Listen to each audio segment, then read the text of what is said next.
Hi, my name's Emma Bell and I have 5 tips to help you hold on to your power even when others are trying to seize it from you. I met an HR director client of mine a few weeks ago and we'd had a great discussion about an ongoing project that we were working on together as we waited for the managing director to arrive. He was already 20 minutes late. When he did eventually appear, he barged in and he said nothing to either of us and headed straight for the coffee point. It was pretty obvious that he wanted to be anywhere else but here.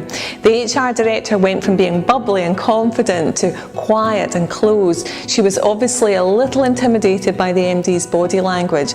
I was determined to hold on to my power rather than get hooked by his irritation. I want to share with you the 5 tips I use to hold on to my power even when others are trying to seize it from me.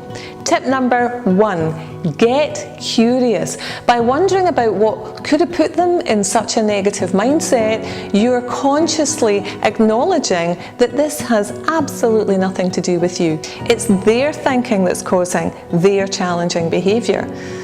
And by shrinking back, you're only going to fuel that thinking. So I got curious about what kind of pressures he must be experiencing right now. Tip number 2, feel compassion. By feeling compassion, you prevent yourself from slipping into a fearful mindset. Rather than worrying that the MD didn't really want to be at this meeting and becoming defensive or fearful, I focused on feeling genuinely compassionate for him because he was clearly stressed and agitated. I hate feeling like that. Compassion helps us to see the person behind the behaviour. That's who I wanted to engage with.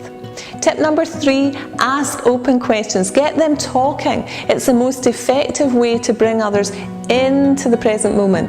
After thanking him for taking the time to meet with me, I asked the MD what changes he'd noticed in the senior team since the date that the project began. That brought his focus into the here and now. And it also enabled me to take control of the direction of the meeting. Tip number 4, listen actively. Really listen as they answer your open questions. Think of listening as a way of serving the person you're with by giving them your full attention. That forces you to focus on them fully and to drop any preoccupation that you have about what they might be thinking about you. I was fully absorbed as the MD told me about some of the benefits he'd seen in terms of a shift in the behaviour and the dynamics within the senior team. I listened with attention. My focus was on him completely. Any self-consciousness I was feeling just dissolved. Tip number 5, breathe, relax and enjoy. Breathe deeply as you listen, relax into the conversation and enjoy the connection, consciously and deliberately. So these are my 5 tips that you can use to hold on to your power in any interaction. And if you like these tips, then you'll love my book, The True You. You can get a copy now by clicking the link in this email. Watch out for my next video, the 4 must-dos to settle a busy mind and get focused. I'll send it to you in 2 days' time. Until then, connect with who you truly are so that you can be successful and happy on your own terms.